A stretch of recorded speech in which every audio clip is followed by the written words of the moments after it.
पुढची बातमी डोंबिवलीहून। डोंबिवलीतील शास्त्रीनगर रुग्णालयातील डॉक्टर, परिचारिका आणि कर्मचाऱ्यांवर झालेल्या हल्ल्याप्रकरणी मोठी घडामोड समोर आली आहे। मुंबई उच्च न्यायालयाच्या कडक आदेशानंतर गुंड रमेश म्हात्रेनं आज अखेर विष्णुनगर पोलीस ठाण्यामध्ये शरणागती पत्करली। त्यानंतर रमेश म्हात्रेला 14 दिवसांची न्यायालयीन कोठडी सुनावण्यात आली आहे। काही दिवसांपूर्वी डोंबिवलीच्या केडीएमसी शास्त्रीनगर रुग्णालयामध्ये डॉक्टरांवर हल्ला झाला होता। या प्रकरणामध्ये रमेश म्हात्रे आणि त्याच्या सहकाऱ्यांना मिळालेला जामीन मुंबई उच्च न्यायालयानं रद्द केला। इतकंच नव्हे तर न्यायालयानं म्हात्रेला आज सायंकाळी 5 वाजेपर्यंत पोलिसांसमोर शरण येण्याचे स्पष्ट निर्देश दिले होते। जर न्यायालयाच्या आदेशाचं पालन केलं नाही तर मालमत्ता जप्त करण्याची कारवाई करण्यात येईल असा थेट इशाराही हायकोर्टानं दिला होता। हायकोर्टने सुमोटो याचिका दाखल करून घेऊन रमेश म्हात्रेंचे जी कोर्टाच्या खालच्या कोर्टाने आदेश दिला होता जामीनचा, त्याच्यावर स्टे ऑर्डर केली होती आणि आजपर्यंत सरेंडर होण्यासाठी सांगितलं होतं। त्यानुसार रमेश म्हात्रे 3:30 वाजता विष्णुनगर पोलीस स्टेशनला सरेंडर झाले। त्यानंतर कोर्टामध्ये हजर केलं होतं। कोर्टाने त्याला न्यायालयीन कोठडी 3 ऑगस्टपर्यंत दिलेली आहे। काय युक्तिवाद झालाय आज या ठिकाणी?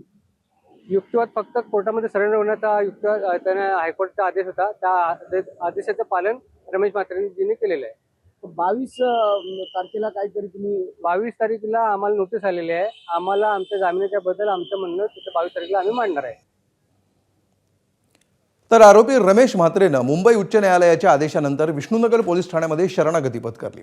मात्र शरणागतीनंतर सुद्धा त्याची मगरुरी कमी झाली नसल्याचं चित्र बघायला मिळालं।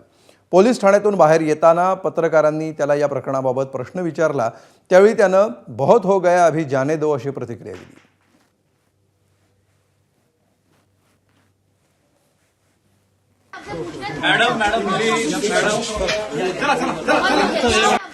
मैडम प्लीज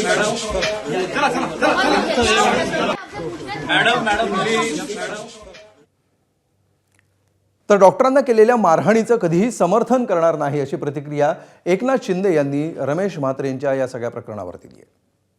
आदर केलेला आहे आणि त्यांनी न्यायालयाचा आदेश मानला। पक्षाकडून काही कारवाई होणार आहे का? पक्षाकडून देखील स्वतः खासदार डॉक्टर श्रीकांत शिंदे यांनी त्यांच्या भावना व्यक्त केलेल्या आहेत आणि डॉक्टरांना मारहाण करणं याचं समर्थन कधीच शिवसेनेने केलं नाही, मी कधी करणार।